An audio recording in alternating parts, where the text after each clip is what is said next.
Month and Workforce Development. Commissioner Schwinn is here to answer questions about school reopening. Dr. Piercy will give a health update and talk about where we are in COVID and the challenges we're facing right now. But before we get started, I want to acknowledge the loss of Staff Sergeant Ryan Knaus in Afghanistan last week. It was a tremendous loss for our state, certainly, and I spoke with his family, and it was heartbreaking and very difficult, but we share in their grief, and we certainly have deep gratitude across the state for Ryan and the sacrifice that he made, and the almost 50 Tennesseans that have sacrificed their lives in Afghanistan. We are grateful, and their service and their sacrifice is not in vain. And we reach out to and appreciate and pray for the especially the Knaus family right now. I certainly hope that we offer friendship and support to all of our veterans in the months ahead. It's been a hard month for many of them as they consider their fellow veterans and the losses that they face and the struggles that they've had. If you're an employer, by the way, we are talking a lot about labor and workforce development this month. If you're an employer, we encourage you to pursue a strategy for hiring veterans. There's tremendous opportunity, and we want to make sure that we engage with our veterans in that. That's a little bit of what we're going to talk about today with Commissioner McCord. There are nearly 24 job fairs that we'll be having across the state here in the month of September, which is Workforce Month. Dozens of other opportunities for people who are looking for employment in Tennessee. We're going to be talking a lot about vocational education, about apprenticeships, about the pipeline of education into the workforce. We're really going to be talking about opportunity for Tennesseans. We have almost 500,000 job openings in our state right now. In 2021, we've recruited about 22,000 jobs into Tennessee, so there is a tremendous amount of opportunity, and we want to connect those who are looking for employment with the opportunities that are there, and we're working very hard to make that connection. There are companies coming from all across the world, frankly, and certainly from across the country to put operations in our state. That means opportunity for more Tennesseans, and we want to make sure that Tennesseans know how to connect with that opportunity. I hope that if you're looking for employment in this state, that you will engage with the opportunities that we're providing this month to help you find that employment that works just right for you. Commissioner McCord, do you want to come up and talk a little bit about the specific things we're doing this month that people can engage in? Absolutely. Thank you, Governor. This month is National Workforce Development Month, and as part of that, Tennessee will be celebrating Tennessee Working Week, which will be the 13th to the 17th, and we will highlight those half a dozen or dozen career fairs, but there'll be as many as 75, 100 this whole month in September to connect people to opportunities in the workforce.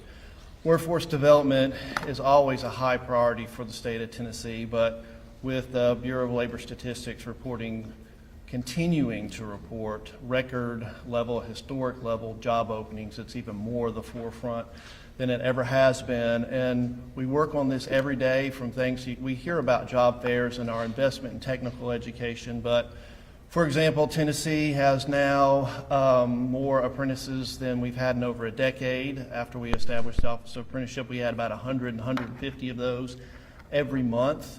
Our adult ed population, the folks pursuing a high school diploma, now have the opportunity to dual enroll and take technical courses as well as work-based learning. Our reentry population, our justice involved population, have multiple opportunities to get involved with both education, job training, and actually jobs connectivity. And as the governor mentioned, our veteran population, we have 400 people, service members transitioning just from Fort Campbell every single month. and the connection to those folks with jobs and job training for needed skills and for employment, for their own personal prosperity, but also for workforce development. And finally, we have efforts, and Commissioner Swin can speak to this better than I can, work-based learning in the high school. So we introduce students to work at an early age. It's going to be a good month. We're going to highlight it this month, and particularly the week of the 13th through the 17th. But again, something that we do all week, not all week, but something we do every day of the year to promote workforce development and the prosperity in our state. So thank you, Governor. Thank you, Commissioner. And we hope that every Tennessean will engage in the opportunity that's available out there. Dr. Piercy, if you would come up, give a health report. We're in a very difficult spot in this pandemic right now. We all know that. It's particularly challenging with regard to hospitalizations. She's going to give a report about those hospitalizations, case counts, particularly pediatric cases. I'm very encouraged by the fact that we do have and have had 150,000 or so Tennesseans get a vaccine in the last week.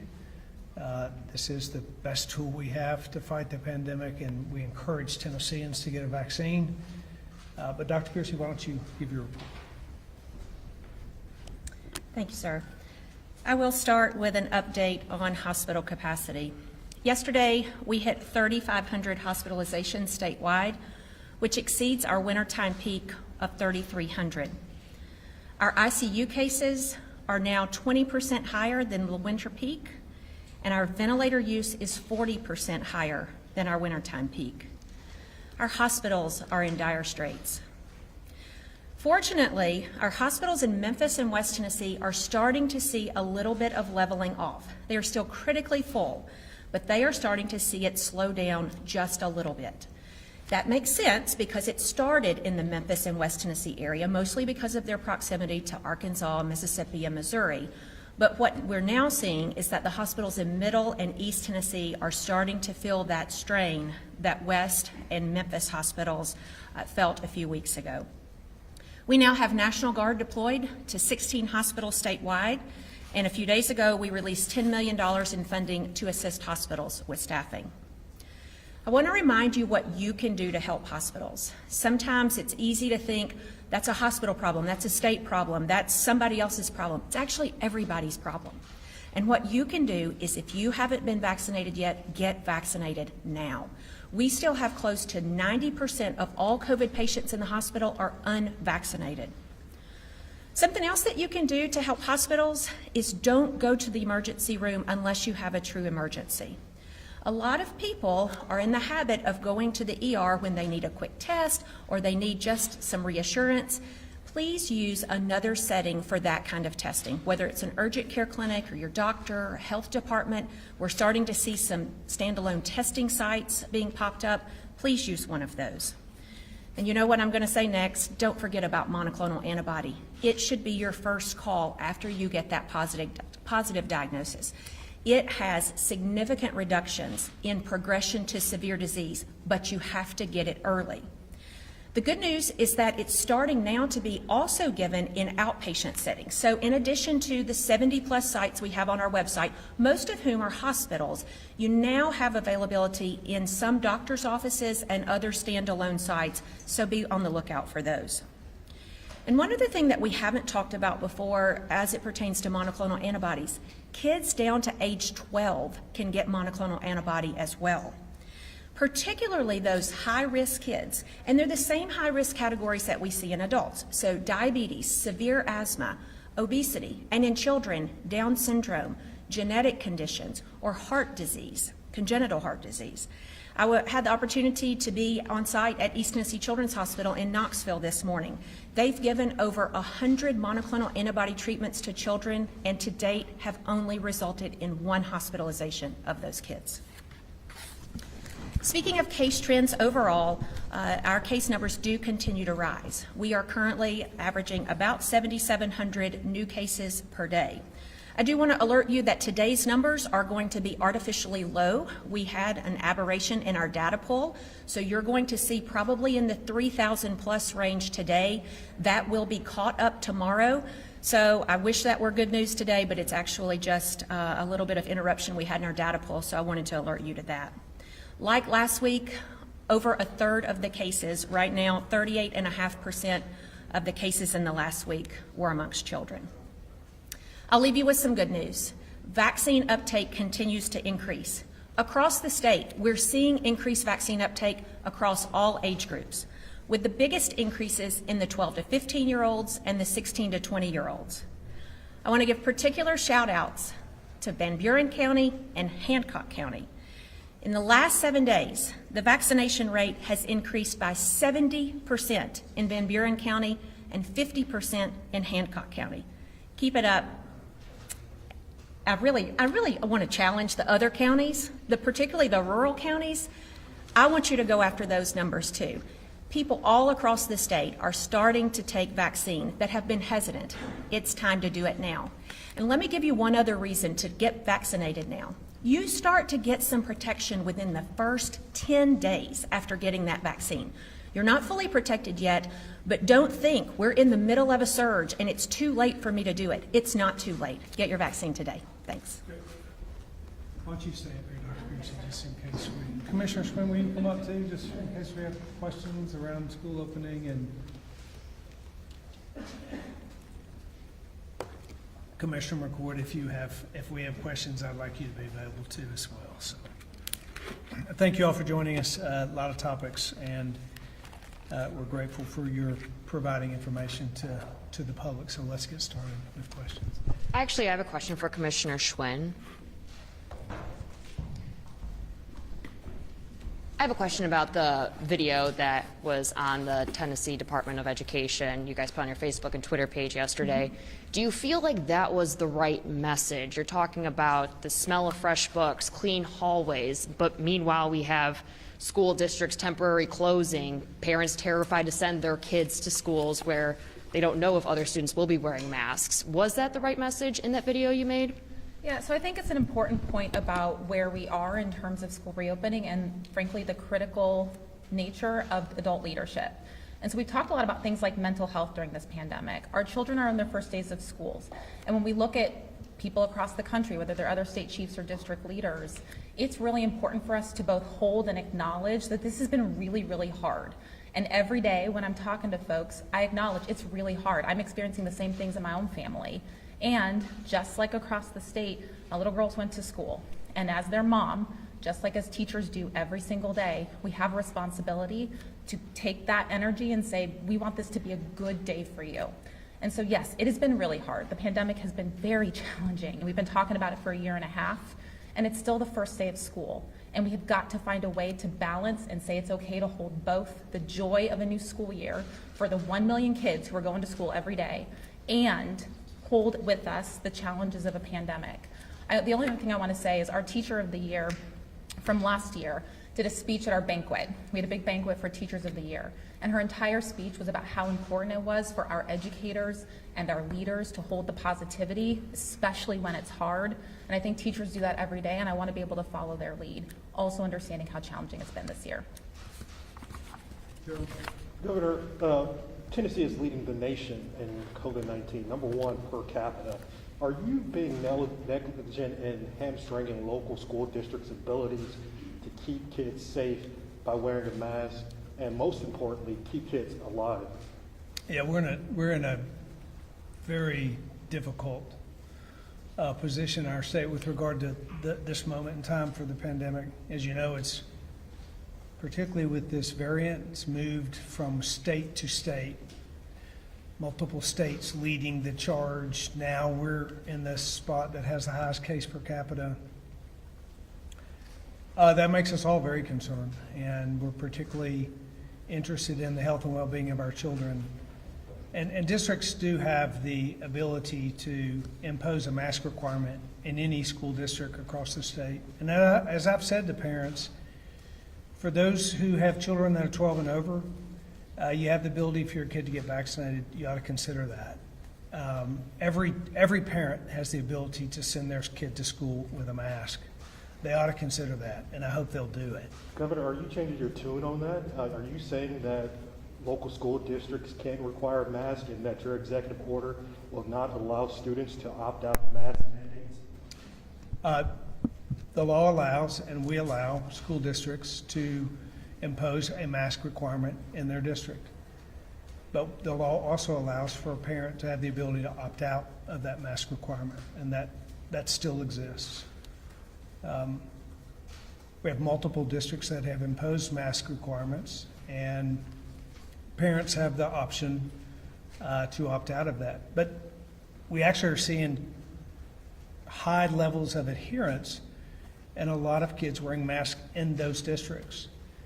You know, part of the challenge here and part of what we hope is we all have the same common goal, and that's to protect the health and well-being of our children. Everyone wants that.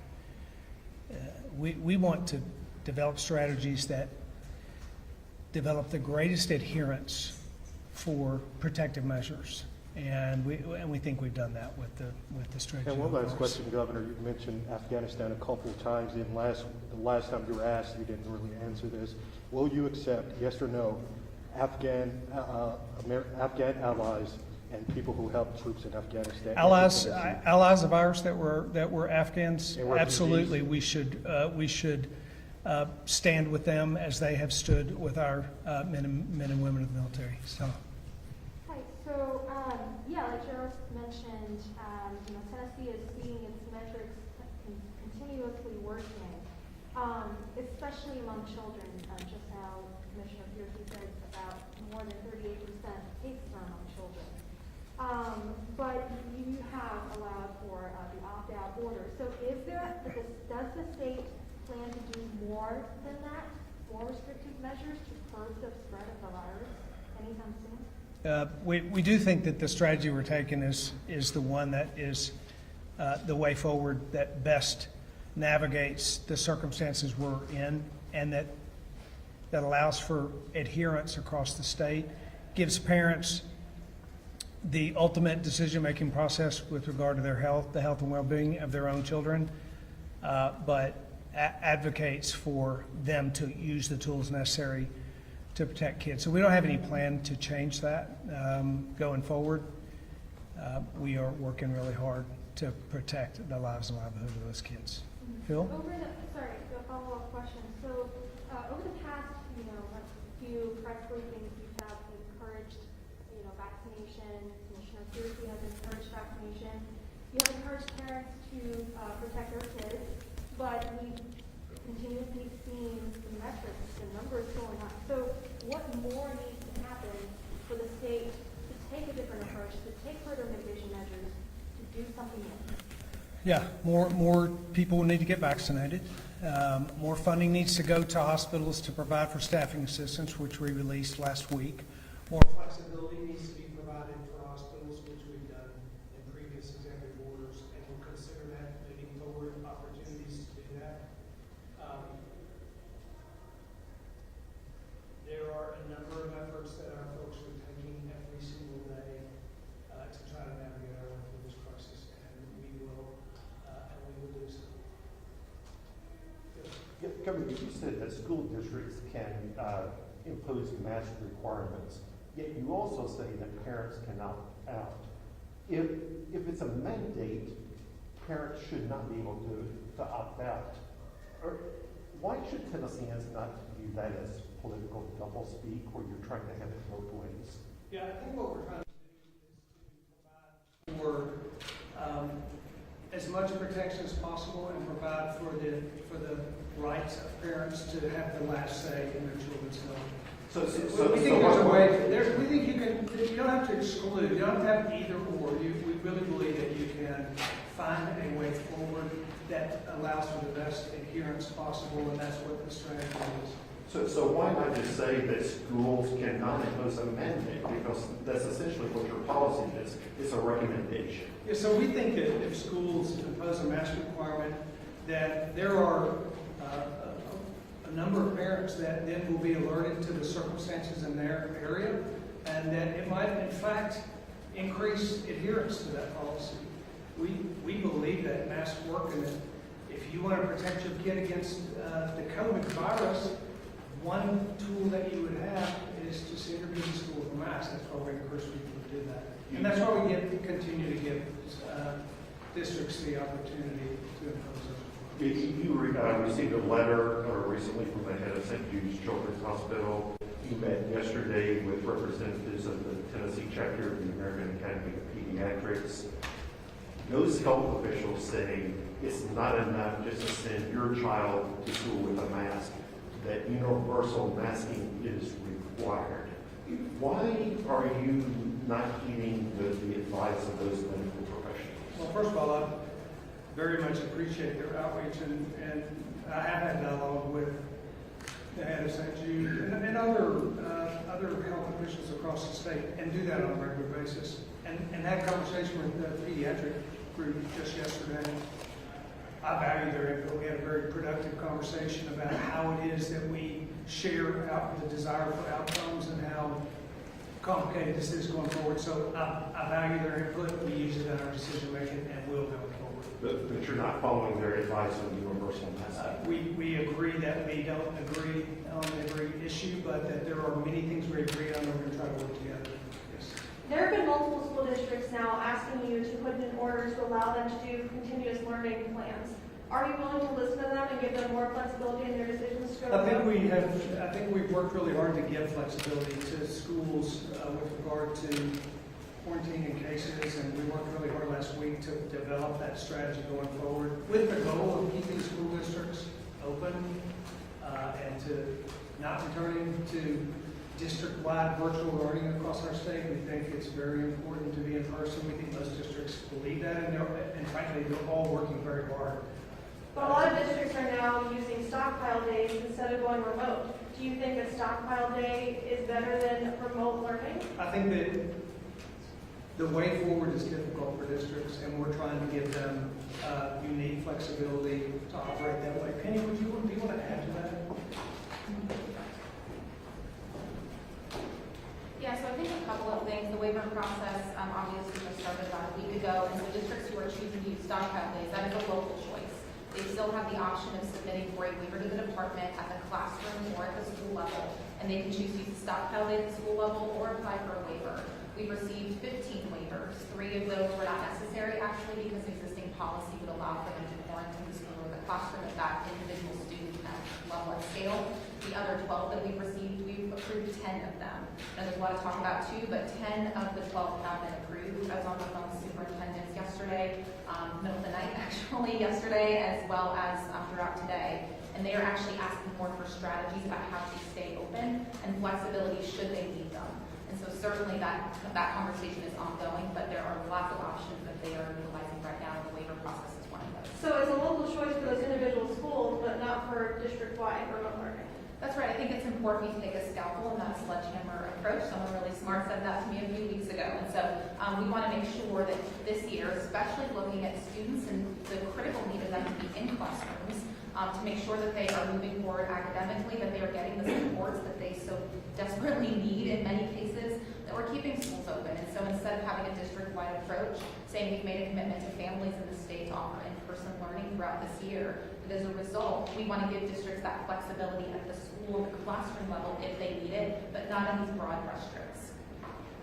Governor, do you have any thoughts on the U.S. Department of Education civil rights investigation into I mean, we just got that letter, we're reviewing it, and we'll develop an appropriate response to that in time. But we've just got it, we're just reviewing it. Earlier this year, we heard from your committee that local authority should be followed in terms of things like mask mandates. Do you think that your position has shifted in terms of the role on virtual? Well, I think we're working with districts right now to accomplish overall goals and to work with them at the same time. It's a little bit like the issue with masks in districts. We can find a way forward in some of these really difficult, challenging situations where we have 147 districts, and yet there are some goals that we want to have as a state, statewide, and that's the goal here. I also have a question for Commissioner McCord. Sorry. Have you seen any impact, or what, if any, impact have you seen on unemployment in Tennessee as the federal extended unemployment benefits have been? It's still really early. We're just weeks from those benefits ending. Of course, that ends across the country this week. We are seeing it want to continue to increase. Looking at numbers yesterday from our low in April 2020, where 450,000 more people employed, and continue to re-employ people across the state. And once again, our unemployment rate continues to go down. All of those are very, very positive signs. Governor, you have the Shelby County has filed a lawsuit against you, and there's been a class action lawsuit filed by families in Shelby County as well. And now you have districts, red districts, such as Wilson County schools, Sumner County schools, shutting down to deal with COVID. I mean, did you bear some responsibility for all of this situation?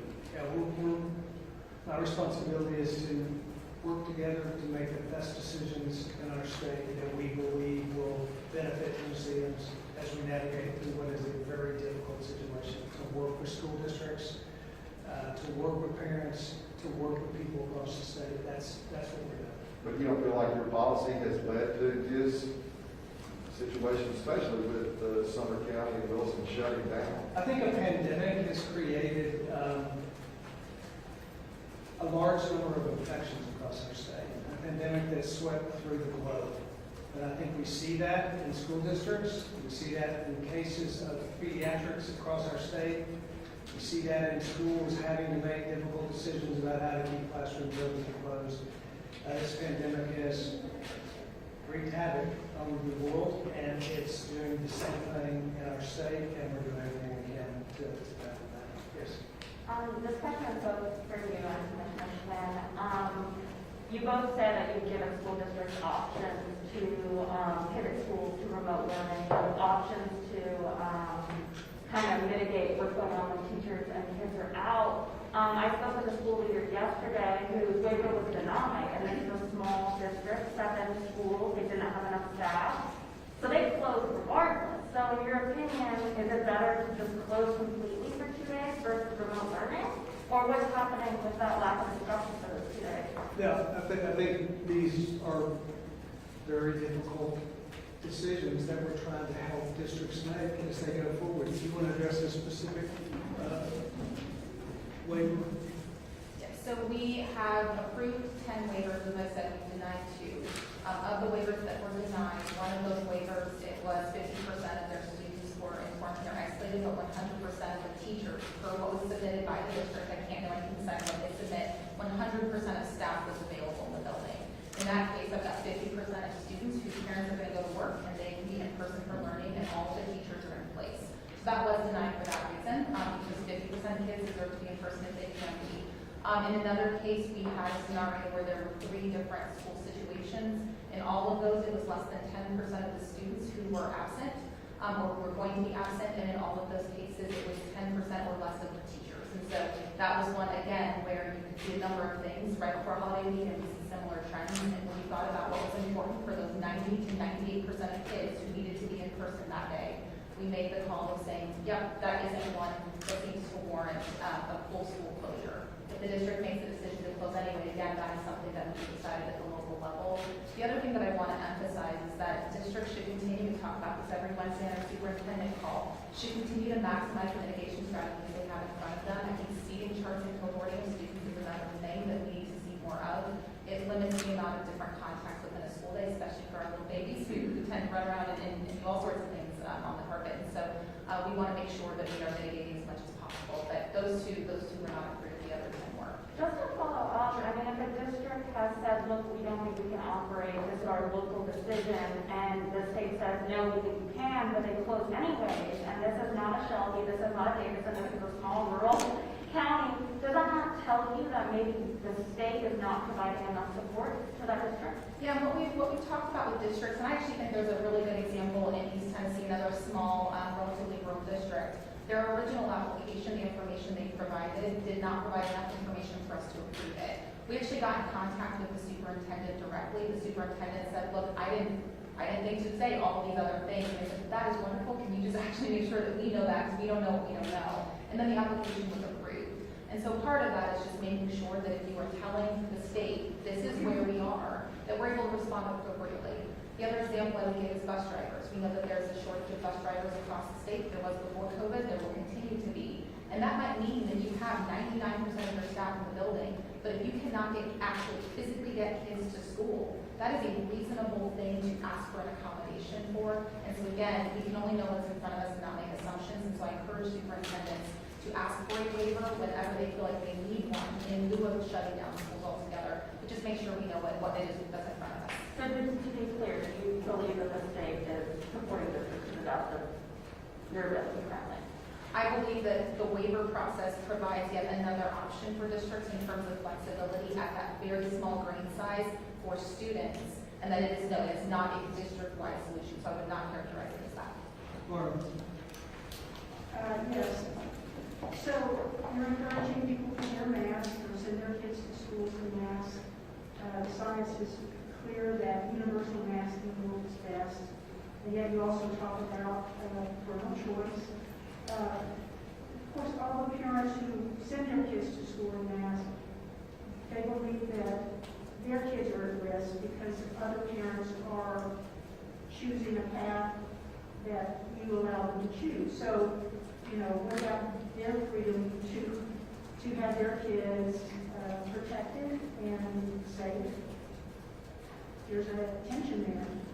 Yeah, there's a tremendous tension, and that's the reason that there are a lot of states that ban school mask requirements. We chose not to do that.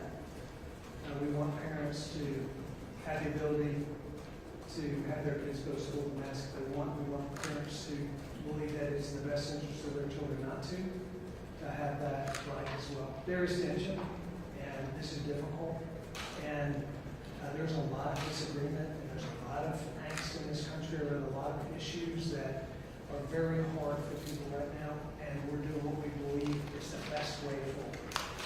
What would you say to a parent of a student with disabilities who has severe risk, and because others are choosing not to use that medical counsel?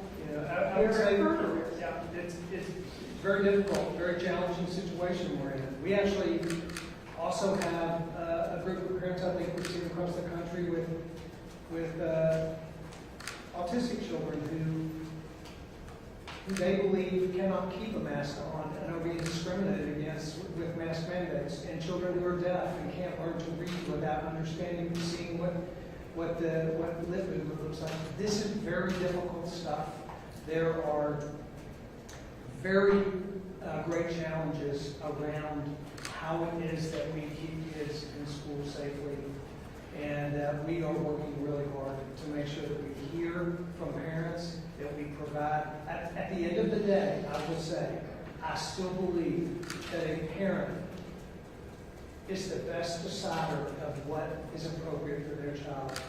There's no one that cares about a child more than their parent. There's no one who is more qualified to make decisions about the health and well-being of a child than that child's parent. And that's been driving our strategy thus far. Kimberly?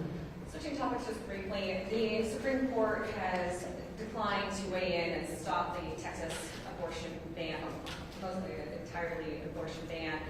I would like to get your thoughts on that, and if you have a plan to introduce a similar, if not the exact same law that Texas introduced earlier this year. So I haven't read the Texas law, so I can't really speak to the particular nuances of that piece of legislation. I can only speak to what we're doing here, and I continue to believe and will continue to work to protect, especially as our law does, against discrimination for the unborn, to make certain that no child is chosen to be aborted because they have Down syndrome or because of their sex or because of their race. And that and the value of a life itself is something that we will continue to defend and protect. We do not have any current plans to move forward beyond what we are currently awaiting, which is a ruling from the court on the existing piece of legislation that we have.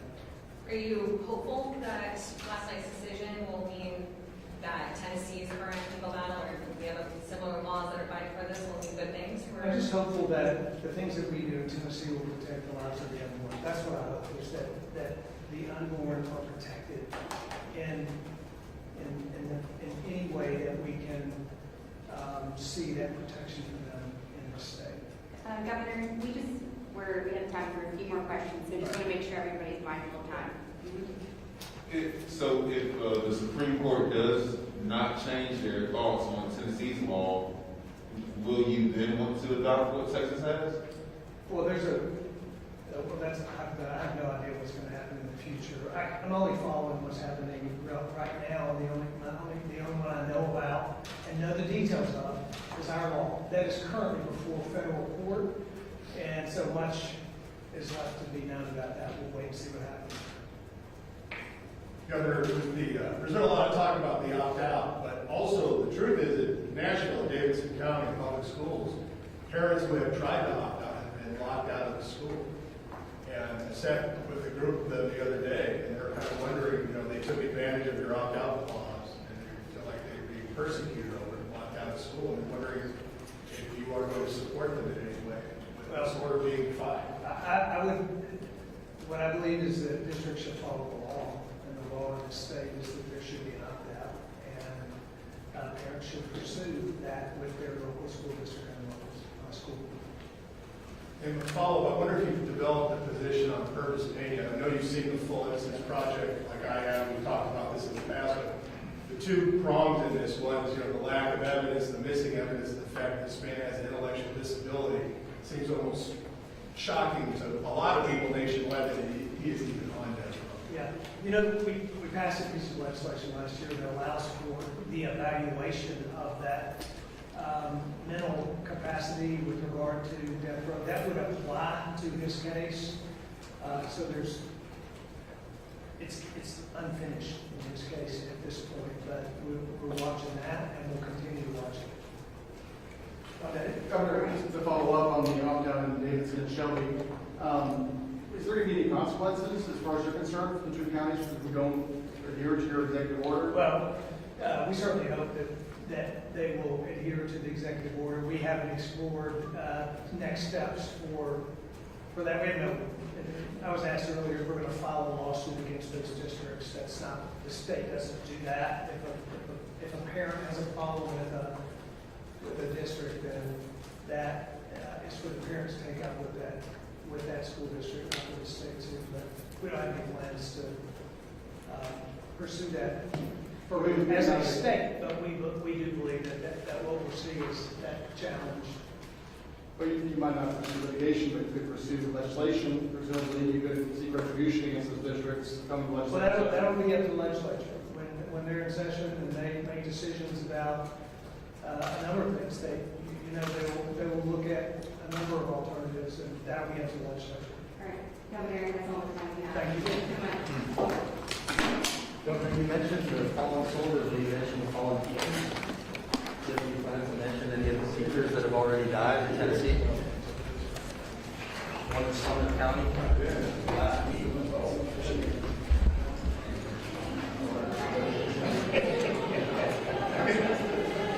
Joe.